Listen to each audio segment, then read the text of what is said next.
écoutez Votre Santé, une balado-diffusion du Centre intégré universitaire de santé et de services sociaux du Centre-Ouest de l'île de Montréal.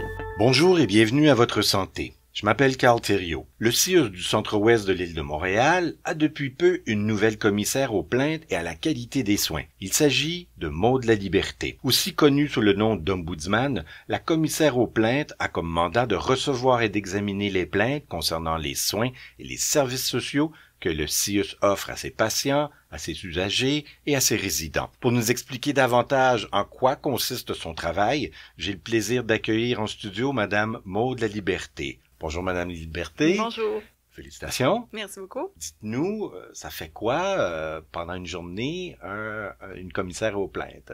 Ça fait beaucoup de choses. Oui.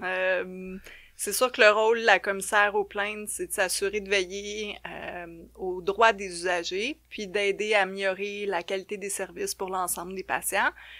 Concrètement, qu'est-ce que ça fait? Ça reçoit les patients, fait que vous pouvez venir nous visiter dans nos bureaux, nous parler de vos insatisfactions, des choses qui vous dérangent, ou aussi des difficultés que vous pouvez avoir à aller chercher certains soins ou certains services. Notre rôle, c'est d'aider les patients à naviguer dans le système, fait que le système est très complexe. Le but, c'est vraiment de vous guider, de vous orienter, de vous envoyer vers la meilleure personne. Et puis, c'est sûr que s'il y a des insatisfactions qui sont plus grandes, on va traiter une plainte formelle. On va examiner la situation, puis à partir de notre examen, si on peut faire des recommandations pour améliorer les soins et les services, on fait des recommandations à l'établissement. Parce qu'il faut le dire, hein, le système est complexe, les gens ont autant de difficultés à naviguer dans le système. Est-ce que ça fait partie du problème? Ou... Absolument. Tout le monde est au courant. Il y a eu des fusions au niveau des établissements. C'est avec le CIUS, c'est beaucoup plus large. Il y a des établissements de tous les types. C'est beaucoup plus difficile pour un patient de savoir vers qui se tourner quand il est transféré d'un établissement à l'autre, d'un département à l'autre aussi.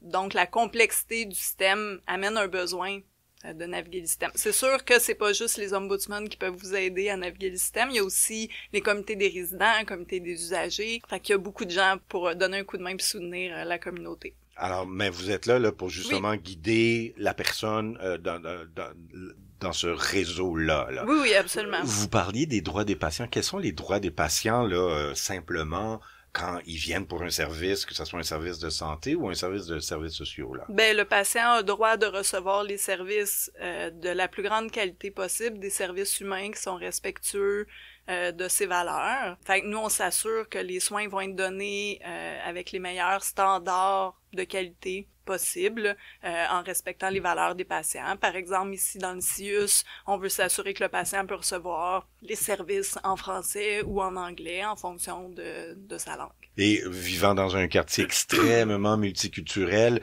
il y a différentes croyances religieuses Absolument. aussi. Alors, ces principes-là s'appliquent également, Absolument. j'imagine? Oui.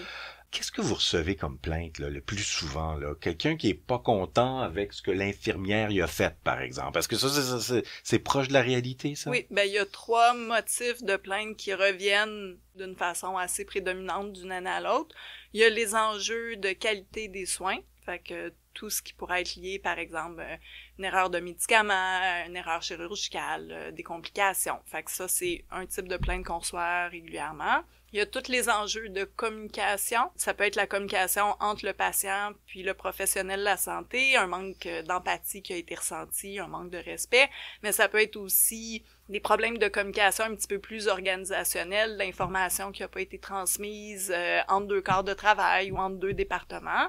Fait que ça, c'est un deuxième motif. Le troisième, c'est la question de l'accès aux soins. Accéder à des services et puis il n'y a pas les ressources nécessaires. Fait que ça, c'est les 3 motifs récurrents. Et vous situez où, là? Vous êtes du côté du patient, vous êtes du côté de l'établissement, vous êtes la Suisse, là, vous êtes un peu entre les deux? Oui, on est absolument la Suisse. Ah bon? D'accord. Le bureau de l'Ombudsman est neutre. OK. On est mandaté par C'est important de savoir ça, oui, là. on est mandaté par le CA de l'établissement. Donc, on relève directement du CA.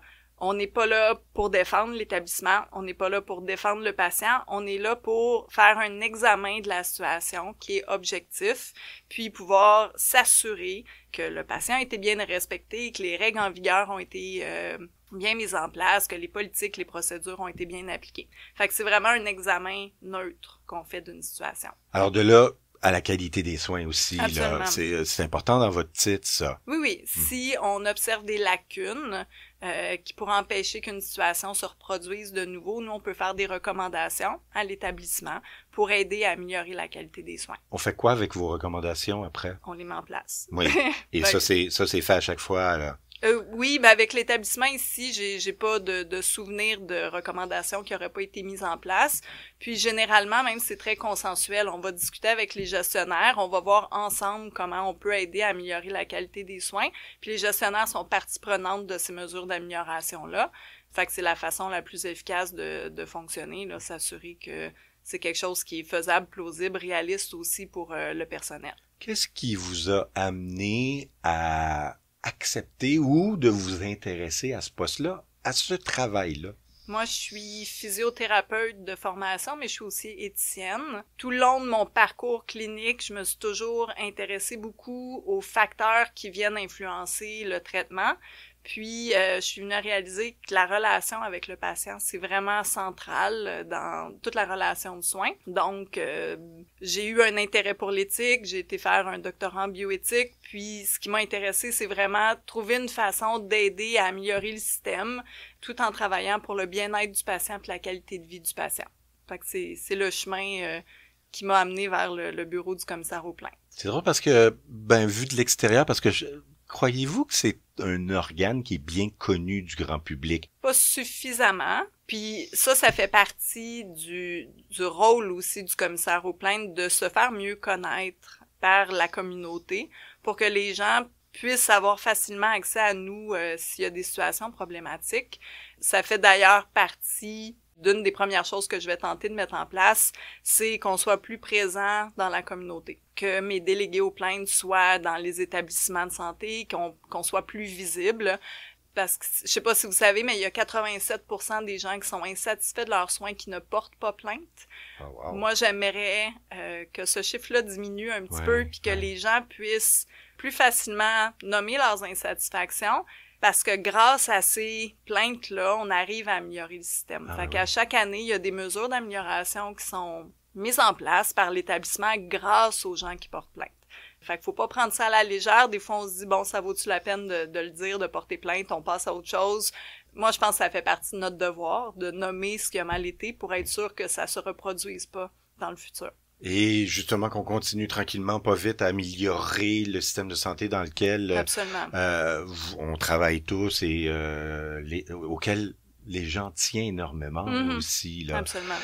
Qu'est-ce que vous voulez laisser, vous, comme empreinte? Là, vous avez parlé de mieux vous faire connaître. Est-ce que vous avez d'autres objectifs, d'autres priorités pour votre mandat qui commence? Là? Ma première priorité, c'était vraiment une question de visibilité puis d'accessibilité.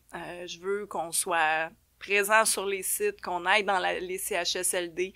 Mon but, c'est vraiment la présence sur les sites pour aider les patients puis les usagers, surtout les gens plus vulnérables, à pouvoir faire appel à nos services puis qu'on puisse les soutenir quand il y a des situations plus difficiles. Ben, écoutez, merci beaucoup d'avoir participé à l'émission Maud de la Liberté. On va vous souhaiter bonne chance dans vos nouvelles fonctions. Merci beaucoup.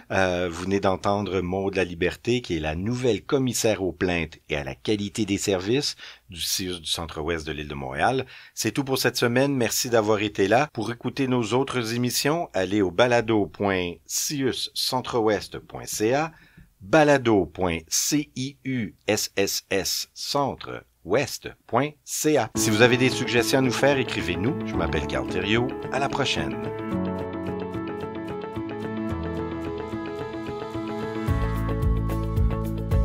Vous écoutiez Votre santé, une balado-diffusion produite par le Service des communications du Centre intégré universitaire de santé et de services sociaux du Centre-Ouest de l'île de Montréal.